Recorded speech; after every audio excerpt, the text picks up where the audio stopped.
Hello दोस्तों, जैसा कि मैंने बोला था कि अगला जो वीडियो होगा जल्दी लाने वाला हूँ। और वो टॉपिक क्या होगा?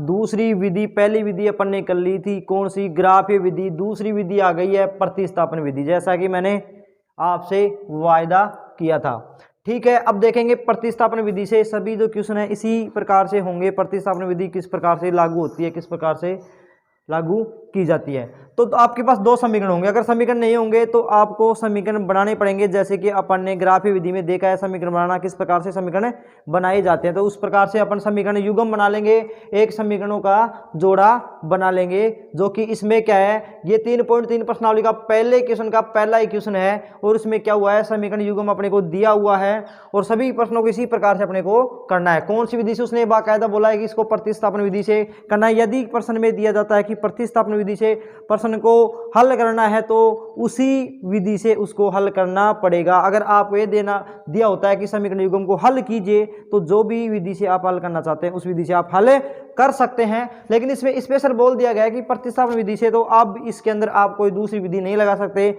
अब आप इसको सिर्फ और सिर्फ प्रतिस्थापन विधि से ही करोगे। अब इसका नाम प्रतिस्थापन क्यों रखा गया है? देखिए, क्योंकि इसमें क्या किया जाता है, अपने पास दो चर हैं x और y।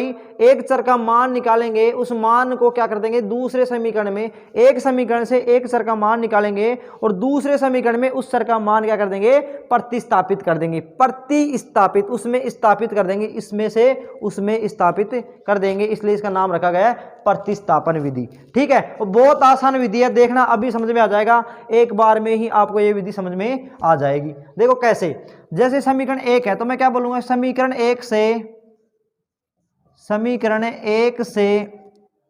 से क्या देखेंगे, देखो x + y बराबर कितना है, 14।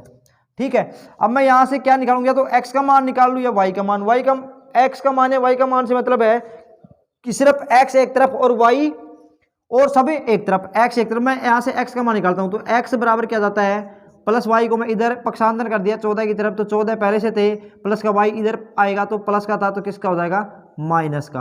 तो ये x का मान आ गया, ये किसका आ गया, x का मान। अब मैं क्या बोलूंगा नीचे कि x का मान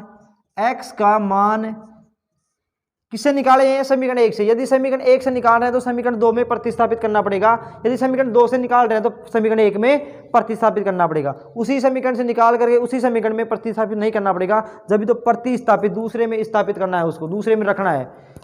ठीक है, तो x का मान समीकरण 2 में प्रतिस्थापित करने पर, 2 में प्रतिस्थापित करने पर। ठीक है, अब समीकरण 2 क्या है अपना, समीकरण 2 है x - y बराबर 4। अब यहां पर x का मान क्या है, x का मान कितना है, y, 14 - y। ये x के बराबर है तो x की जगह मैं ये रख सकता हूं, कितना, 14 - y और माइनस y पहले से था बराबर 4। तो देखो माइनस y जुड़ जाएंगे, माइनस के 2y हो जाएंगे, माइनस के 2y, प्लस के 14, ये संख्या उधर जाएंगे तो किसके हो जाएंगे, प्लस के 14 4 की तरफ जाएंगे, पक्षांतर होंगे तो प्लस के 4 पहले से थे, प्लस के 14 इधर आएंगे तो माइनस के 14 हो जाएंगे। ठीक है, अब देखो माइनस का y, माइनस के 2y हैं और ये प्लस के 4 है, माइनस के 14, तो प्लस के 4 माइनस के 14 में से कम हो जाएगा, तो ये माइनस के 2y, तो ऐसे के ऐसे इधर माइनस के कितने बच जाएंगे, 10 बच जाएंगे। माइनस से माइनस प्लस हो जाएगा और ये y का मान निकालना है, अपने किसका मान निकालना है, y का। तो 2 गुणा है y से तो पक्षांतरण होगा, तो 10 के कहाँ चला जाएगा, भाग में चला जाएगा। 10 में 2 का भाग दोगे तो कितनी बार जाएगा, 2 एकम 2 और 2 पंजे 10, तो कितनी बार जाएगा, 5 बार। 5/1 को क्या लिखेंगे, 5। तो y का मान कितना आ गया, 5 आ गया। अब y का मान वापस समीकरण किस में रखेंगे, वापस y का मान समीकरण जो ये निकाले थे अपन x का मान, तो y का मान अब समीकरण 1 या 2 किसी में भी रख सकते हो, आपकी इच्छा है। जो y का मान है वो किसी में भी रख सकते हो, या अपन जो x का मान निकाले हैं ना इसमें भी y का मान रख सकते हो।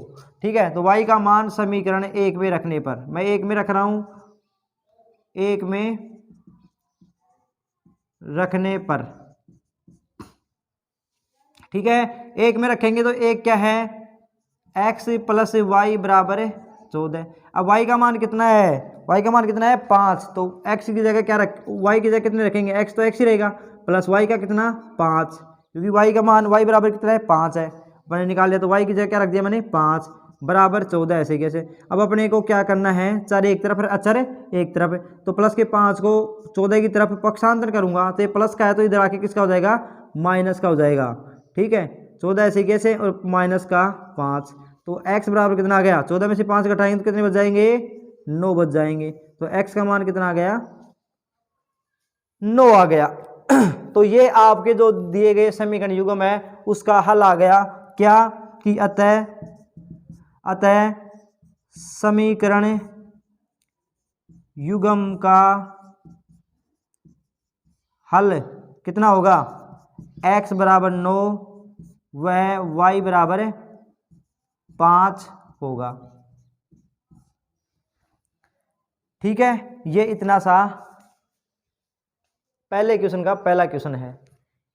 देखो क्या किया है अपन ने, कुछ नहीं किया, दो समीकरण आपको दिए हुए हैं, मैंने समीकरण 1 से x का मान निकाला, x का मान कैसे निकाला, y को पक्षांतर कर दिया, माइनस का हो गया, x का मान समीकरण 2 में प्रतिस्थापित कर दिया, करने पर तो प्रतिस्थापित किया तो समीकरण 2 क्या है, x माइनस वाई बराबर 4।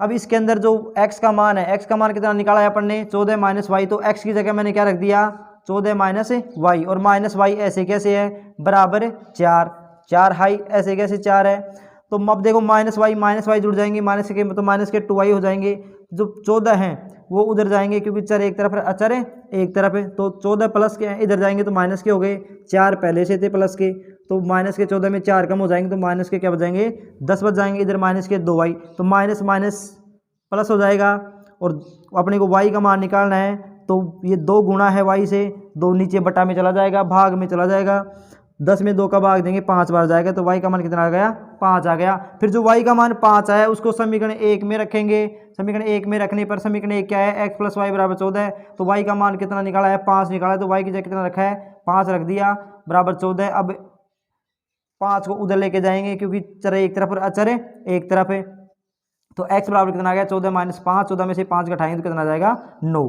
अतः यही समीकरण युग्म का क्या है, हल है, x बराबर 9 y बराबर 5 समीकरण युग्म का हल होगा। बहुत ही आसान है। अब देखो दूसरा क्वेश्चन करते हैं आगे, इसका स्क्रीनशॉट ले लो।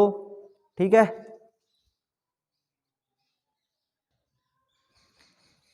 अब ये देखो दूसरा आ गया भाई, अभी अपन ने पहला क्वेश्चन पहले का पहला सोल्व कर लिया है। अब दूसरा क्वेश्चन क्या है, उसमें समीकरण युग्म ये दे रखा है कितना, s माइनस टी बराबर 3, s बटे 3 प्लस टी बटे 2 बराबर 6।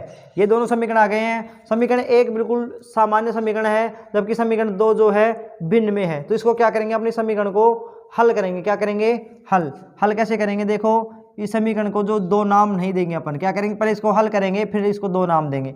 हल कैसे करेंगे, एलसीएम ले लो, दोनों का एलसीएम कितना आ जाएगा, या क्या कर दो इस एलसीएम इसको 6 से गुणा कर दो, दोनों के गुणा से 6, दोनों गुणा पर कितना हो 6 हो रहा है, 6 से गुणा कर दो इसको, पूरे समीकरण को दोनों तरफ 6 से गुणा कर दो, तो 6 से गुणा करोगे तो देखो 3 से 3 कट जाएगा, 6 गुणा s बटे 3 प्लस 6 गुणा टी बटे 2 बराबर 6 गुणा 6, 3 एकम 3, 3 दूनी 6, 2 एकम 2, 2 तिया 6, वो गुणा हो जाएगा, तो ऊपर क्या हो गया 2s प्लस 3 गुणा टी, 3 टी बराबर 6 गुणा 36। अब इसको नाम देंगे समीकरण 2।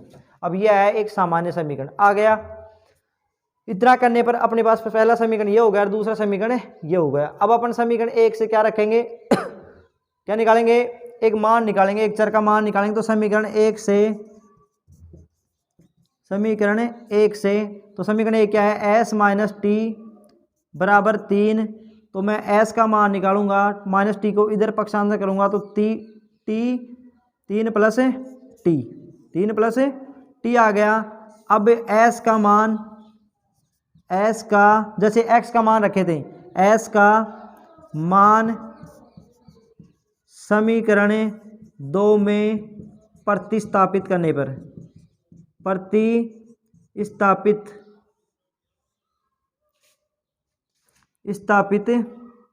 पर ठीक है, अब देखो कैसे प्रतिस्थापित करेंगे। तो दूसरा समीकरण क्या है, पहले समीकरण 2 लिखेंगे। अब समीकरण 2 देखो अपने पास ये रहा, ठीक है, क्या है 2s + 3t बराबर 36। तो s की जगह कितना रखना है, 3 + t रखना है। s कहाँ है, ये रहा, तो 2 गुणा s है ना, तो कितना है 3 + t प्लस 3t बराबर 36। ठीक है, अब इस 2 से गुणा कर लेंगे, कोष्टक को खोल लेंगे, तो 2 को 3 से गुणा करेंगे, 3 दूनी 6 प्लस 2 को t से गुणा करेंगे 2t और प्लस के 3t बराबर 36। ठीक है, अब चर चर एक तरफ और अचर एक तरफ। देखो 2t और प्लस 3t, 2t 3t कितने टी हो गए, 5t।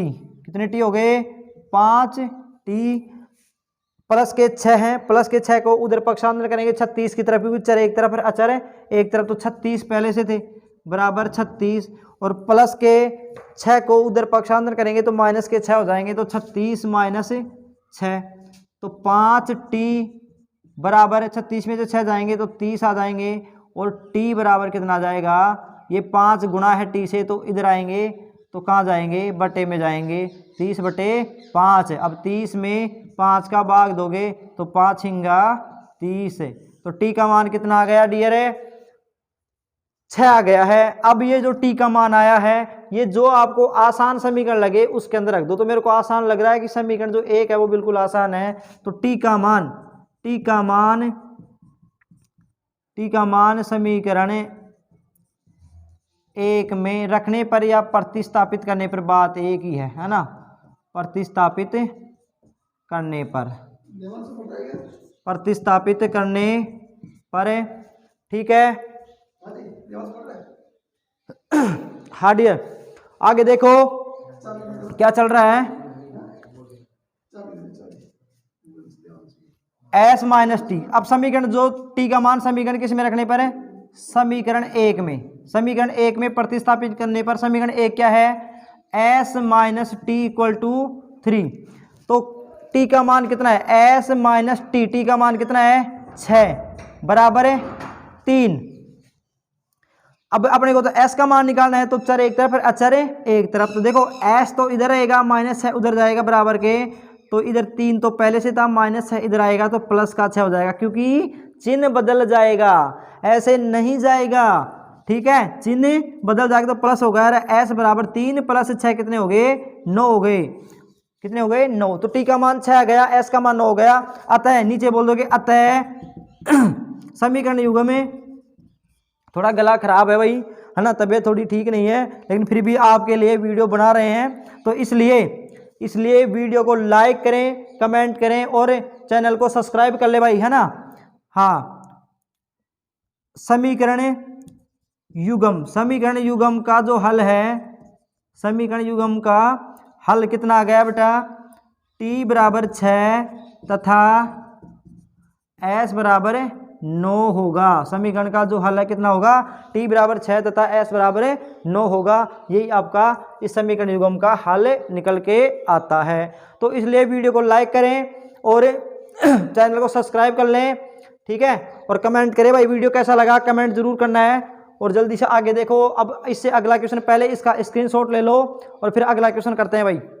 ठीक है, कुछ नहीं किया है, देखो इसको क्या किया है मैंने, 6 से गुणा कर दिया। 6 से गुणा क्यों कर दिया, क्योंकि उसका एलसीएम 6, 3 गुणा 2, दोनों अभाज्य संख्याएं हैं, तो दोनों का जो एलसीएम है कितना होगा, दोनों का गुणनफल होगा। तो 3 गुणा 2 6 होता है, तो 6 को पूरे समीकरण से गुणा कर दिया मैंने, तो 6 से गुणा करोगे तो 3 से 3 कट जाएगा, 2 बच जाएगा, 2 ऐसा आ गया। 6 से गुणा करोगे तो 6 से 2 का भाग 2 1 2 2 3 6, तो 3 बच गए ऊपर, तो 3t आ गया। और 6 को 6 से गुणा करोगे, क्योंकि समीकरण में दोनों तरफ गुणा किया जाता है। जब गुणा करें, भाग करें तो दोनों तरफ करेंगे, जोड़े तो भी दोनों तरफ जोड़ेंगे, घटाएं तो भी दोनों तरफ घटाएंगे। ठीक है, ये ध्यान रखना है। ये समीकरण में, ये समीकरण कुछ नहीं है, ये समीकरण कुछ नहीं है, ये क्या है, एक जो ताकड़ी आती है ना अपनी, ठीक है ना, उसके 2 पलड़े हैं भाई। ठीक है, अगर ये दोनों पलड़े बराबर हैं, बराबर का मतलब बराबर हैं, अब इधर यदि 5 किलो ऐड कर रहे हो तो इधर भी 5 किलो ऐड करना पड़ेगा, इधर यदि 2 किलो गठा रहे हो तो इधर भी 2 किलो गठाने पड़ेगा, जब भी तो ये बराबर रहेंगे। अन्यथा एक तरफ गठा दोगे दूसरी तरफ नहीं गठाओगे तो पहले बराबर रहेंगे क्या, ऊपर नीचे हो जाएंगे। तो ये समीकरण में है। तो एक तरफ जोड़ रहे हो तो दूसरी तरफ भी जोड़ो, एक तरफ गुणा कर रहे हो तो दूसरी तरफ भी करो, एक तरफ भाग कर रहे हो तो दूसरी तरफ भी भाग करो। तो इस प्रकार से आगे जल्दी से फटाफट अपने इस क्वेश्चन को अच्छे से जितने हो सके उतने कवर करने हैं। जल्दी से स्क्रीनशॉट लो, है ना। और ये नहीं उतारना है भाई, है ना, कहीं ये भी उतार दो। ये तो सिर्फ समझाने के लिए था समीकरण को।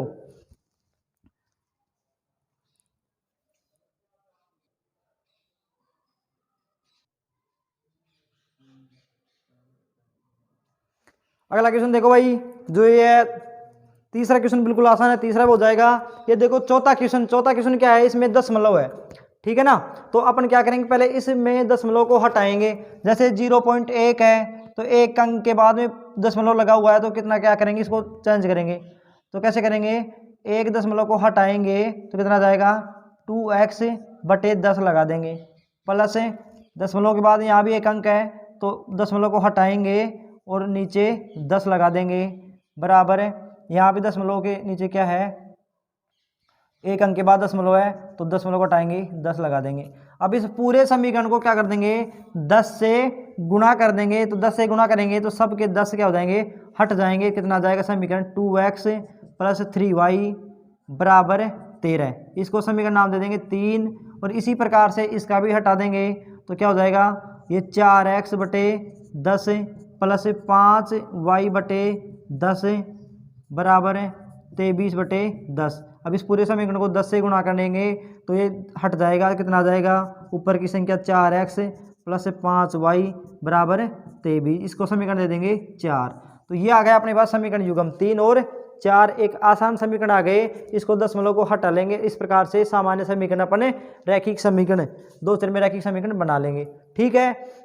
अब देखो अपन क्या करेंगे, प्रतिस्थापन विधि लगाएंगे। प्रतिस्थापन विधि में क्या करते हैं, अपन एक चर का मान निकालते हैं और दूसरे के अंदर प्रतिस्थापित करते हैं। तो मैं समीकरण 1 से कर रहा हूँ, समीकरण 1 से, तो समीकरण 1 क्या है, 2x + 3y बराबर 13, ठीक है। अब यहाँ से मैं 3y को उधर, अब की बार क्या करते हैं, y का मान निकालते हैं और फिर y का मान प्रतिस्थापित करेंगे, ठीक है। तो अब की बार 2x को भेज रहे हैं उधर, तो 3y बराबर 13 माइनस प्लस का 2x है तो माइनस का 2x हो जाएगा।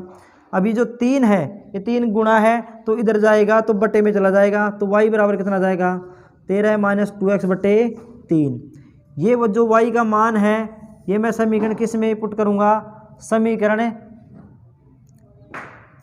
1 से नहीं है, समीकरण कौन से है, 3 से है, क्योंकि अपन ने इसको 3 नाम दे दिया है ना।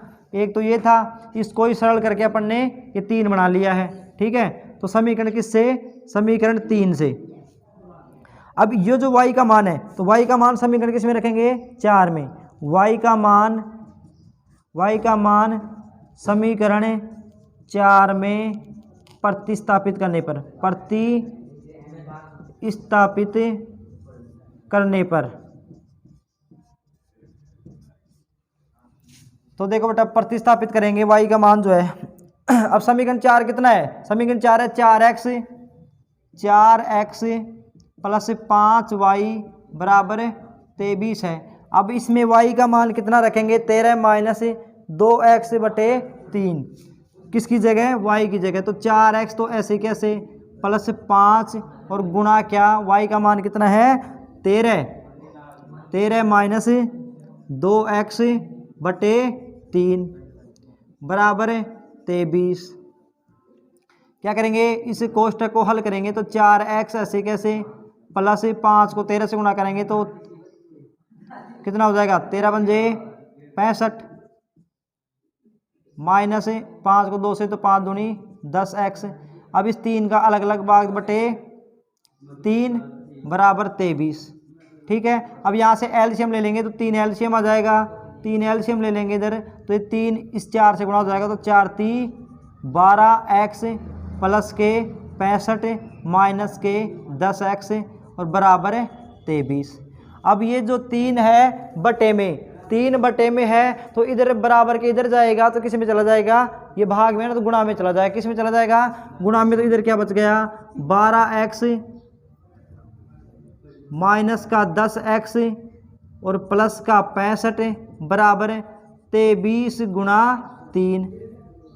ठीक है, फिर इसके बाद अपन क्या करते हैं, चर एक तरफ है, अचर एक तरफ है। तो चर क्या है, 12x और माइनस के 10x, तो कितने x बच गए, जो माइनस के 10 हैं प्लस के 12 हैं, तो 2x बच जाएंगे बराबर, इधर देखो 23 69 कितने होंगे 69, और ये जो 65 है ना, ये प्लस के 65 भी इधर जाएंगे 69 की तरफ आएंगे, तो किसके हो जाएंगे माइनस के 65। तो 2x बराबर कितने आ गए 69 माइनस 65। तो बताओ अब 65 कटेंगे तो 2x बराबर कितने आ जाएंगे, 69 में से कितने बच जाएंगे 4। तो x बराबर कितना आ जाएगा 2 के 4 के बटे में आ जाएगा, भाग में, क्योंकि x से गुणा है 2, तो इधर बराबर किधर आएगा, तो गुणा में जो होता है वो भाग में जाता है, जो भाग में होता है वो गुणा में जाता है, जो प्लस होता है वो माइनस हो जाता है, और जो माइनस होता है वो प्लस हो जाता है। ठीक है, तो 2 का भाग दोगे, 2 एकम 2, 2 दूनी 4, तो x बराबर कितना आ गया 2 आ गया। x का मान किस में रखोगे, समीकरण 3 में या 4 में, कोई सी में रख दो, तो समीकरण 3 में रख दें। x बराबर 2 समीकरण, चलो अब की बार वैसे y का निकला है तो अब की बार समीकरण, हर बार समीकरण 1 में रखते थे ना, तो ये 1 ही तो है, अब की बार समीकरण 4 में रखते हैं, चलो ठीक है ना, 2 में रखते हैं यानी कि, तो समीकरण 4 में रखने पर किसी में भी रख दो कोई दिक्कत नहीं है।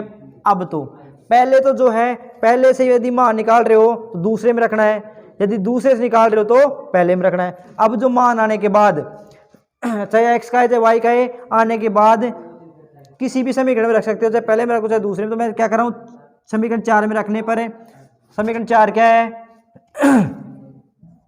4x प्लस 5y बराबर 23।